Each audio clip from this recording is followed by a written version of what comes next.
नमस्ते मेरे प्यारे विद्यार्थियों, आप सभी का आपके अपने चैनल हिंदी विथ दीप्ति मेहता में हार्दिक स्वागत एवं अभिनंदन। जैसा कि हम शब्द शक्तियाँ पढ़ रहे थे, उसके अंतर्गत हमने अभिधा एवं लक्षणा शब्द शक्ति को पढ़ लिया था। बच्चों, बीच में बहुत गैप हो गया। मैं बीएड कॉलेज में पढ़ाती हूँ, तो मेरे बीच में यहाँ क्रिटिसिज्म लेसन, फाइनल लेसन चल रहे थे, जिसकी वजह से मैं बहुत बिजी हो गई थी और मैं वीडियो को नहीं डाल रही थी। अब मैं आपके वीडियो रेगुलर डालूंगी। आप मेरे साथ बने रहिए और चैनल को ज़्यादा से ज़्यादा शेयर कीजिए, वीडियो को लाइक कीजिए, सब्सक्राइब कीजिए, ताकि मेरा मोटिवेशन बढ़ता रहे।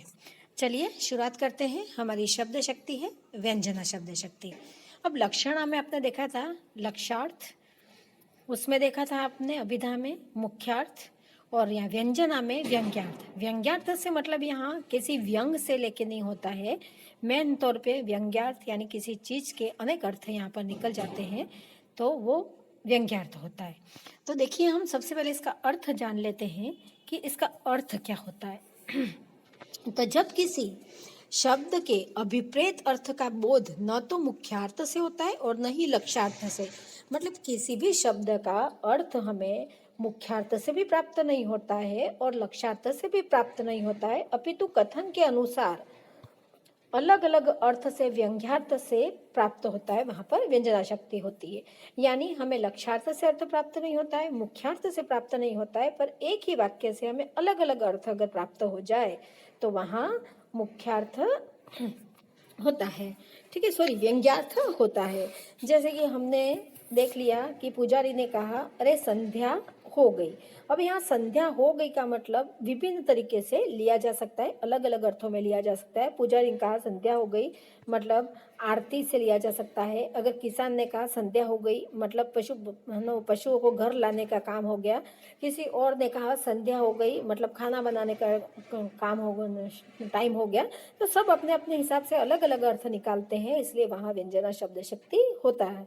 माँ ने कहा पता है बेटी 18 वर्ष की हो गई, तो ये माँ पिताजी को कह रही है कि बेटी 18 वर्ष की हो गई, तो सभी अलग अलग अर्थ निकाल सकते हैं। कोई सोचेगा शादी का वक्त हो गया, कोई सोचा बेटी 18 वर्ष की हो गई तो बड़ी हो गई है, सयानी हो गई है। कोई अर्थ निकालेगा कि बेटी 18 वर्ष की होगी, उसको और आगे पढ़ाने की आवश्यकता है। तो सभी अपने अपने हिसाब से अपनी सोच के अनुसार उस शब्द का, वाक्य का अर्थ निकालेंगे, वहां पर व्यंजना शब्द शक्ति होती है।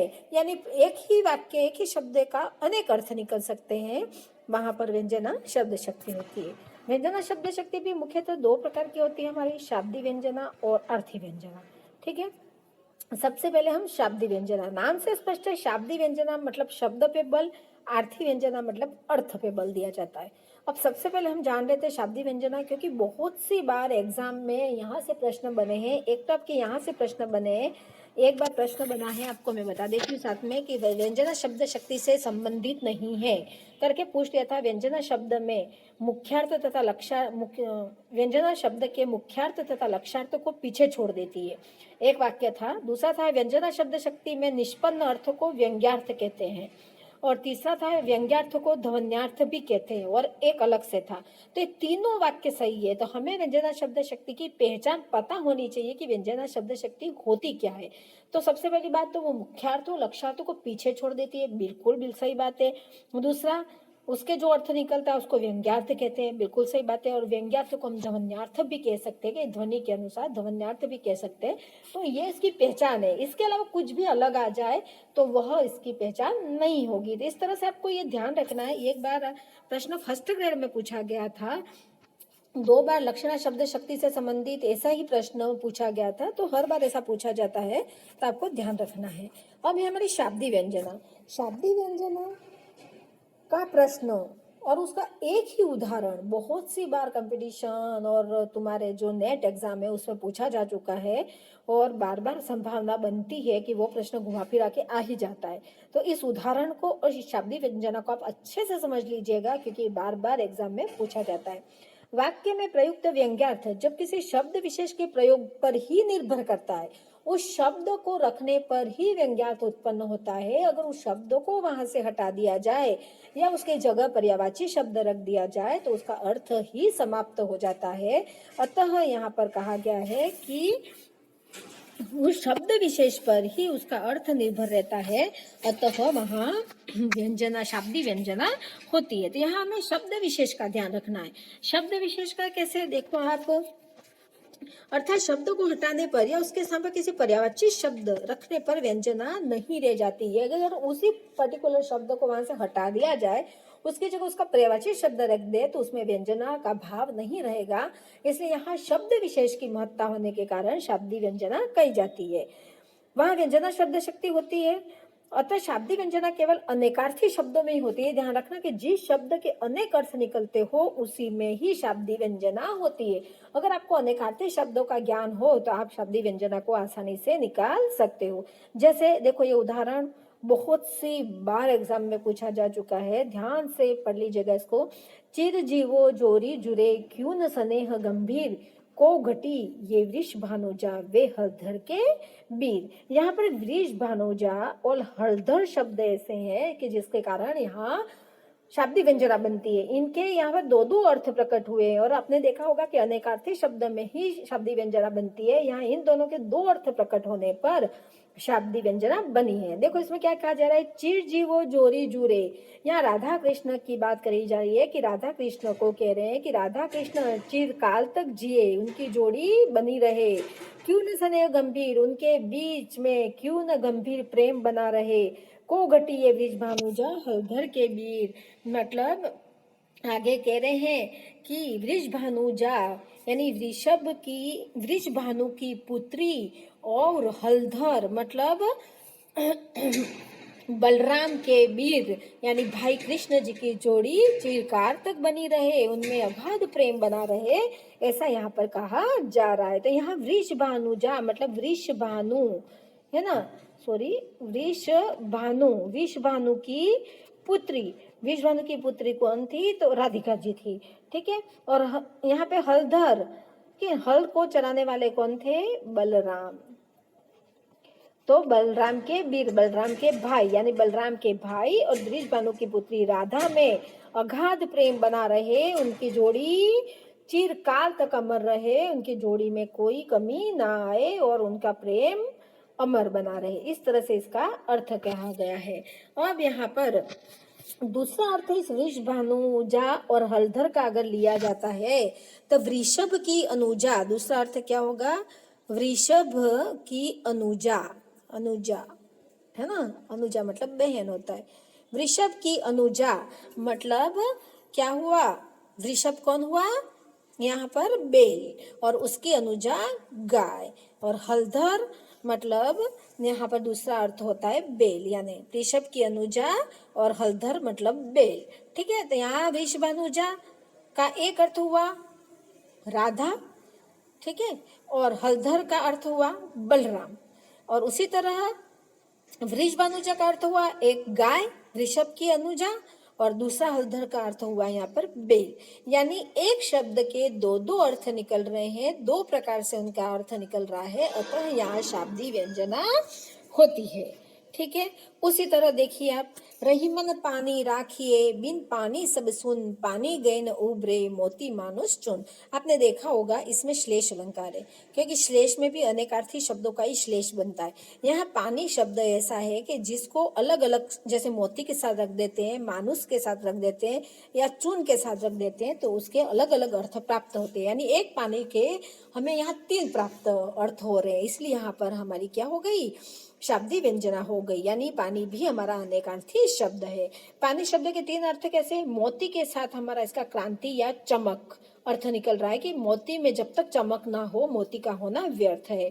मनुष्य के साथ प्रतिष्ठा या इज्जत, यानी मनुष्य की प्रतिष्ठा नहीं होती है, उसकी इज्जत नहीं होती है, तो वो मनुष्य के बराबर नहीं है। और चून के साथ जल, यानी चूने में जब तक जल नहीं मिलाया जाता वह कोई मतलब का नहीं रहता।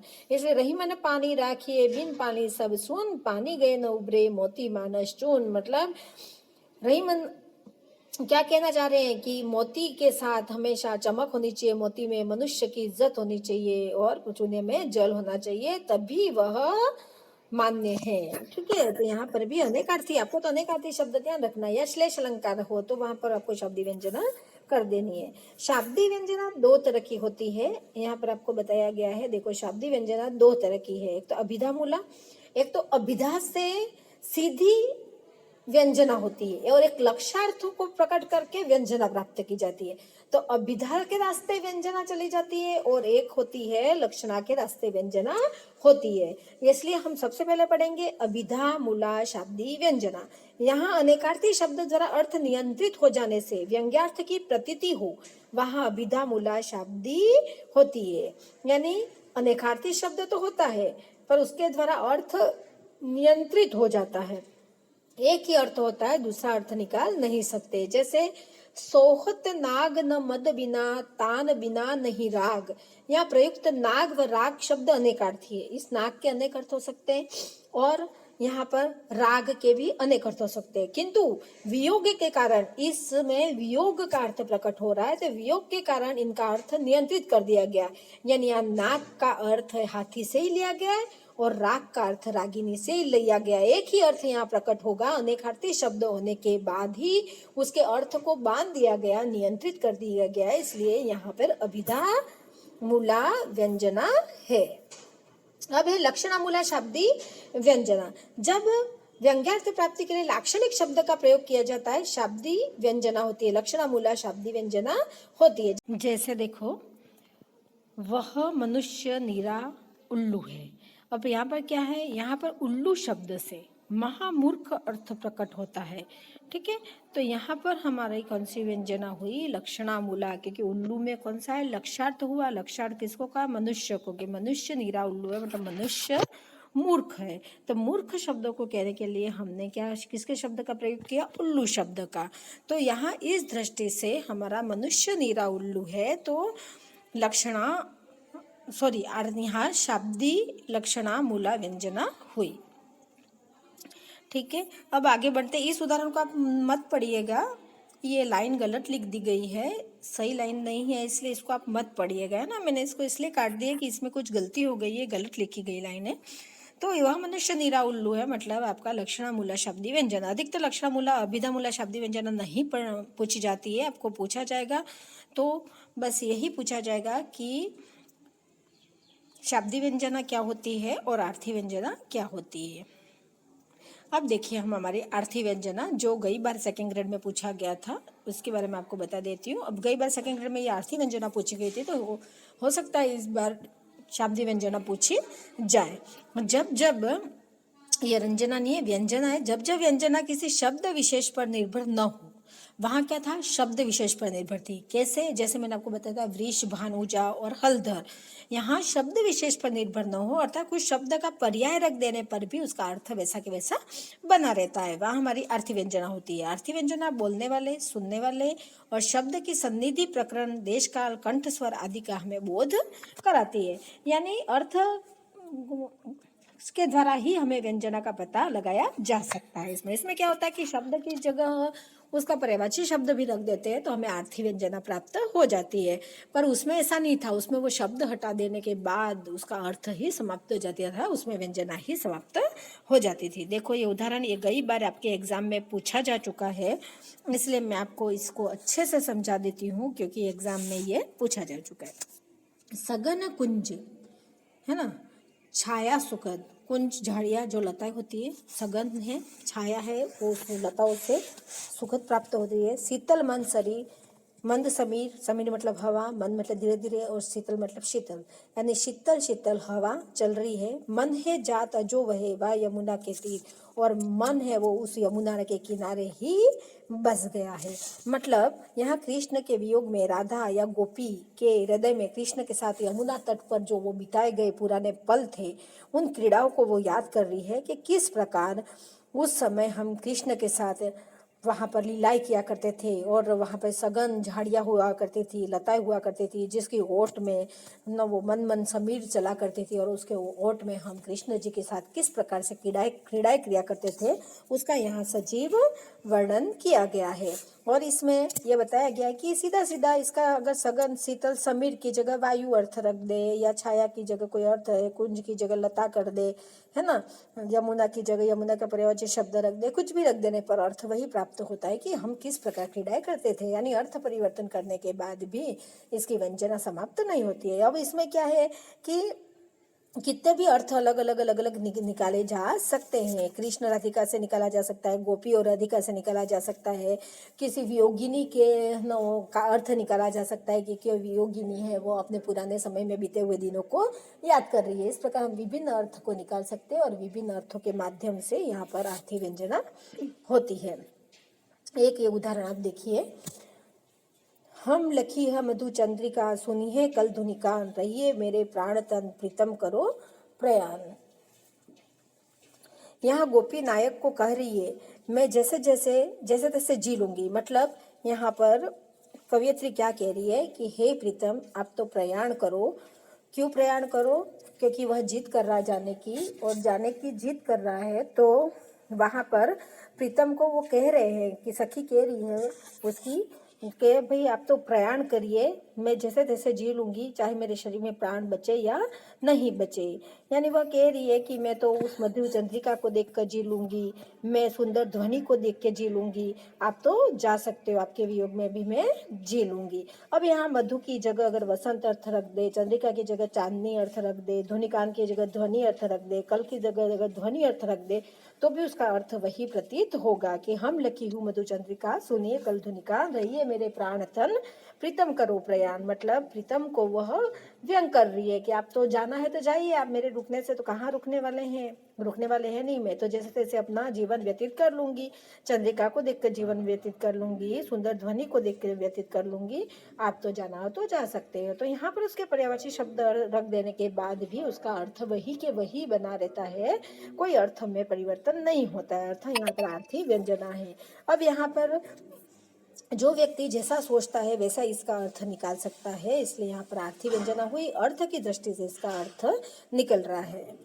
ठीक है बच्चों, यहाँ पर आपकी व्यंजना शब्द शक्ति समाप्त होती है। यहाँ तीनों शब्द शक्ति आपकी समाप्त हो गई, अभिधा लक्षणा व्यंजना, तीनों को मैंने अच्छी तरीके से आपको समझा दिया है। आपको आशा करती हूँ अच्छे से समझ में आया होगा। नेक्स्ट वीडियो में रस का डालूंगी, बीच बीच में 10वीं के पाठ भी डालती जाऊंगी। पुराने मेरे 10वीं के वीडियो डाले हुए हैं, पर क्या हुआ है कि उन वीडियो जो वो पाठ है वह भी सिलेबस के अनुसार चेंज हो गए हैं, कुछ पाठ वही है, कुछ पाठ चेंज हो गए हैं। तो मैं उन सारे वीडियो को आपके सामने वापस लाऊंगी, क्योंकि सारे नया सिलेबस चेंज होने के बाद वो सारे पाठ अपने को वापस पढ़ने हैं, इसलिए मैं सारे पाठों को वापस डालूंगी 10वीं की। तो कल से मैं 10वीं के पाठों की शुरुआत करूंगी, तो आप वापस मेरे साथ बने रहिएगा। वो जो नया सिलेबस आ गया उसके अनुसार पाठ डालूंगी 10वीं के सारे, तो आप मेरे साथ ऐसे ही बने रहिएगा। बीच बीच में मैं इस प्रकार के जैसे अभी शब्द शक्ति डाली वैसे रस के भी पाठ डालूंगी, और तुम्हारे गुण और मैंने रीतियाँ पहले से डाली रखी है, दोष में साथ में डालती जाऊंगी। इस तरह से बीच में आपके ये जो काव्य शास्त्र है उसको भी कंप्लीट करवाती जाऊंगी। तो आप मेरा पढ़ाना आपको अच्छा लगता हो तो मेरी वीडियो को ज़्यादा से ज़्यादा लाइक करें, शेयर करें, मेरे चैनल को सब्सक्राइब करें। जय हिंद, जय भारत।